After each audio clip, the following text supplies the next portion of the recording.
নমস্কাৰ ছাত্ৰ ছাত্ৰীসকল, পুনৰ এটা নতুন ভিডিঅ'লৈ তোমালোকক স্বাগতম জনাইছোঁ। আজিও আমাৰ অসমীয়া পাঠৰ তৃতীয় শ্ৰেণীৰ এটি পাঠ মই লৈছোঁ। আহাচোন পাঠটোৰ আমি আলোচনা কৰোঁ। এই পাঠটোৰ নাম হ'ল মূৰ্ধন্য ট, মূৰ্ধন্য ঠ, মূৰ্ধন্য ড, মূৰ্ধন্য ঠ আৰু মূৰ্ধন্য ন যোগ। এইটো হ'ল এইখন পাঠ্যপুথিৰ 10 নম্বৰ পাঠ। আহা তেন্তে পাঠত থকা যুক্তাক্ষৰসমূহ পঢ়োঁ। ক যোগ মূৰ্ধন্য ট সমান কি হ'ব? কৈতক ট। লিখাৰ ধৰণটো চাবা দেই। ক যোগ মূৰ্ধন্য ট সমান কি হ'ব? কৈতক ট। ইয়াতে কিদৰে পঢ়িব লাগে দিয়াই আছে। ঠিক তেনেকৈ বাকীবোৰো আমি পঢ়ি যাম, চাবা। মূৰ্ধন্য স যোগ মূৰ্ধন্য ঠ সমান শৈঠস্থ। কি বুলি কোৱা হয়? মূৰ্ধন্য স যোগ মূৰ্ধন্য ঠ সমান শৈঠস্থ। মূৰ্ধন্য ন যোগ মূৰ্ধন্য ঠ সমান নৈধণ্ড। মূৰ্ধন্য ন যোগ মূৰ্ধন্য ঠ সমান নৈধণ্ড। স যোগ দন্ত্য ন সমান সৈনহ ন। কি হ'ব? স যোগ দন্ত্য ন সৈনহ ন। ল যোগ মূৰ্ধন্য ট সমান লৈতল্ড। ল যোগ মূৰ্ধন্য ট সমান লৈতল্ড। মূৰ্ধন্য ন যোগ মূৰ্ধন্য ট সমান নৈতণ্ড। মূৰ্ধন্য ন যোগ মূৰ্ধন্য ট সমান নৈতণ্ড। মূৰ্ধন্য ন যোগ মূৰ্ধন্য ঠ সমান নৈতণ্ড। মূৰ্ধন্য ন যোগ মূৰ্ধন্য ঠ সমান কি হ'ব? নৈতণ্ড। মূৰ্ধন্য ন যোগ মূৰ্ধন্য ড সমান কি হ'ব? নৈদণ্ড। মূৰ্ধন্য ন যোগ মূৰ্ধন্য ড সমান হ'ব নৈদণ্ড। মূৰ্ধন্য স যোগ মূৰ্ধন্য ট সমান শৈতস্থ।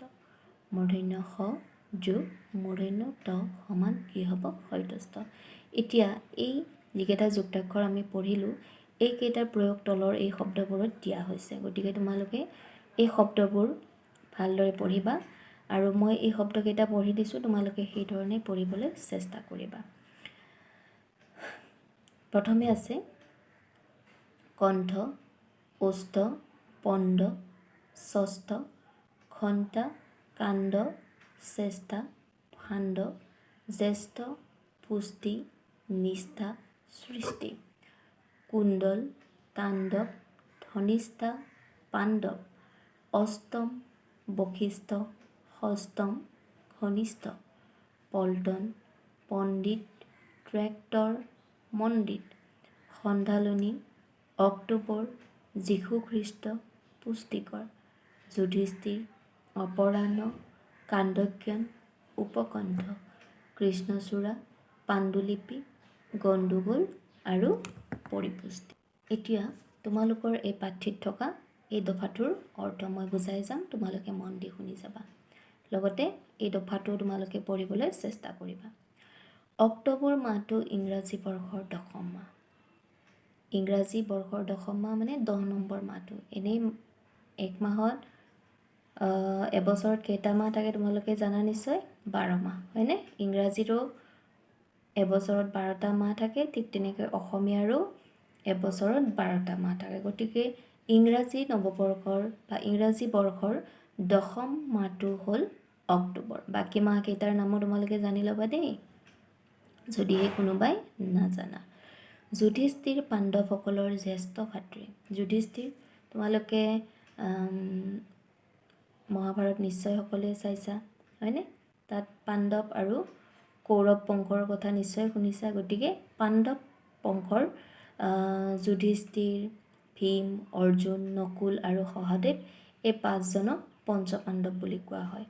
আৰু যিহেতু যুধিষ্ঠিৰ সকলোতকৈ ডাঙৰ, গতিকে তেওঁক আন পাণ্ডৱসকলতকৈ জ্যেষ্ঠ ভাতৃ আখ্যা দিয়া হয় আৰু যুধিষ্ঠিৰেই হ'ল পাণ্ডৱসকলৰ জ্যেষ্ঠ ভাতৃ।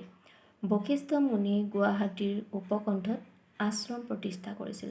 তোমালোকে নিশ্চয় জানা গুৱাহাটীত থকা বশিষ্ঠ আশ্ৰমৰ বিষয়ে বা বশিষ্ঠ মন্দিৰ। এই বশিষ্ঠ মন্দিৰ বা বশিষ্ঠ আশ্ৰমখন কোনে প্ৰতিষ্ঠা কৰিছিল? বশিষ্ঠ মুনিয়ে প্ৰতিষ্ঠা কৰিছিল। আৰু এইটো ক'ত অৱস্থিত? আমাৰ গুৱাহাটীৰ উপকণ্ঠত অৱস্থিত। শৰীৰ ভালে ৰাখিবলৈ পুষ্টিকৰ আহাৰ খাব লাগে। আমি যদিহে আমাৰ শৰীৰটো নিৰোগী কৰি ৰাখিব বিচাৰোঁ, তেনেহ'লে আমি পুষ্টিকৰ আহাৰ খাব লাগিব। পুষ্টিকৰ আহাৰ কোনবোৰ? যিবোৰ আহাৰে আমাৰ শৰীৰটো ঠিকে ঠাকে থাকিবলৈ সঠিক ধৰণৰ পুষ্টি যোগায়। তেনেকুৱা আহাৰবোৰক পুষ্টিকৰ আহাৰ বুলি কোৱা হয়। ট্ৰেক্টৰেৰে মাটি চহ কৰা হয়। ট্ৰেক্টৰ এইখন নিশ্চয় দেখিছা তোমালোকে। আগৰ দিনততো গৰুৰে হাল বাই পিনে কি কৰা হৈছিলে, মাটি চহ কৰা হৈছিলে। কিন্তু আজিকালি হালোৱা গৰুৰে মানুহে খুব কমেই মাটি চহ কৰায়। বৰ্তমান যিহেতু বিজ্ঞান প্ৰযুক্তিৰ যুগ, গতিকে বৰ্তমান গৰুৰ সলনি কি কৰা হয়, এই ট্ৰেক্টৰেৰে মাটি চহ কৰা হয় আৰু এনেদৰে খেতি কৰা হয়। আবেলি পৰক অপৰাহ্ন বোলে। আবেলি সময়ক 3টাৰ পিছৰ যিখিনি সময়, সেইখিনি সময় কি বুলি কোৱা হয়, অপৰাহ্ন বুলি কোৱা হয়। শ্ৰেণীকোঠাত গণ্ডগোল কৰিব নালাগে। তোমালোকে এইটো সকলোৱে স্কুলত পঢ়া নহয়নে বাৰু? গতিকে তোমালোকে যেতিয়া শ্ৰেণীকোঠাত পঢ়ি থাকা বা ছাৰ বা বাইদেৱে যেতিয়া তোমালোকক পঢ়াই থাকে, তেতিয়া তোমালোকে কি কৰিব নালাগে, গণ্ডগোল কৰিব নালাগে, হৈ হাল্লা কৰিব নালাগে। ছাৰ বা বাইদেৱে বুজাই দিয়া কথাবোৰ সুন্দৰকৈ মনোযোগেৰে শুনিব লাগে আৰু সেইবোৰ আয়ত্ত কৰি তোমালোকে তোমালোকৰ পঢ়া শুনা কাৰ্যবোৰ আগবঢ়াই নিব লাগে। শিক্ষকে সন্ধালনিকৈ বুজাই দিয়া বিষয়বোৰ মন দি বুজিব লাগে। শিক্ষকে, ছাৰ বা বাইদেৱে সকলোৱে বুজাকৈ সুন্দৰকৈ তোমালোকক নিশ্চয় বুজাই দিয়ে। যদিহে তোমালোকে হৈ হাল্লা নকৰাকৈ সুন্দৰকৈ সেইবোৰ বুজিবলৈ যত্ন কৰা, তেনেহ'লে তোমালোকে সকলোবোৰ কথা বুজিব পাৰিবা। গতিকে শ্ৰেণীকোঠাত কোনো ধৰণৰ গণ্ডগোল নকৰাকৈ ছাৰ বা বাইদেৱে বুজাই দিয়া কথাবোৰ মন দি বুজিবলৈ চেষ্টা কৰিবা। বহাগ মাহত কৃষ্ণচূড়া গছবোৰ ফুলেৰে ৰমক জমক হৈ পৰে। বহাগ মাহটো কোনটো অসমীয়া নৱবৰ্ষৰ প্ৰথম মাহ নহয়নে? অসমীয়া বৰ্ষৰো 12টা মাহ আছে, তাৰে প্ৰথম মাহটো হ'ল বহাগ মাহ। আৰু এই বহাগ মাহত কৃষ্ণচূড়া গছবোৰ ফুলেৰে ৰমক জমক হৈ উঠে। অকল কৃষ্ণচূড়া বুলিয়েই নহয়, অন্য গছবোৰেও পাত সলায়। তোমালোকে নিশ্চয় দেখিছা নহয়নে?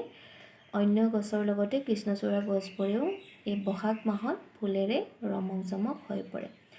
যীশুখ্ৰীষ্ট খ্ৰীষ্টান ধৰ্মৰ প্ৰৱৰ্তক। আমাৰ ভাৰতবৰ্ষই হওক বা আমাৰ বিশ্বতে হওক, বিভিন্ন ধৰণৰ ধৰ্মৰ কথা তোমালোকে নিশ্চয় শুনিছা। আৰু এই ধৰ্মবোৰৰ প্ৰতিটো ধৰ্মৰে কি আছে, একোজন প্ৰৱৰ্তক মানে যিয়ে পোনপ্ৰথমে এই ধৰ্মটো মানুহৰ মাজলৈ লৈ আনিছিল। ঠিক তেনেকৈ খ্ৰীষ্টান ধৰ্মৰ প্ৰৱৰ্তক আছিলে যীশুখ্ৰীষ্ট। যীশুখ্ৰীষ্টই পোনপ্ৰথমে এই ধৰ্মটোৰ প্ৰচাৰ পৃথিৱীত আৰম্ভ কৰিছিল।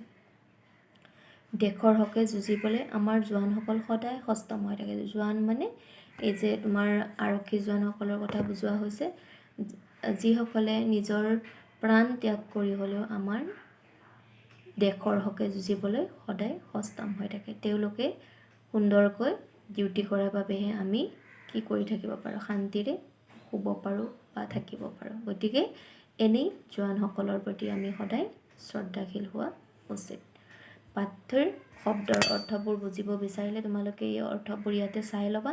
ইয়াত বহুকেইটা শব্দৰ অৰ্থ ইয়াত দিয়া আছে। অসমীয়াৰ লগতে ইংৰাজী অৰ্থবোৰো দিয়া আছে। গতিকে শব্দৰ অৰ্থবোৰ ধুনীয়াকৈ তোমালোকে বুজি ল'বা। পাঠটি ইমানেই। ধন্যবাদ।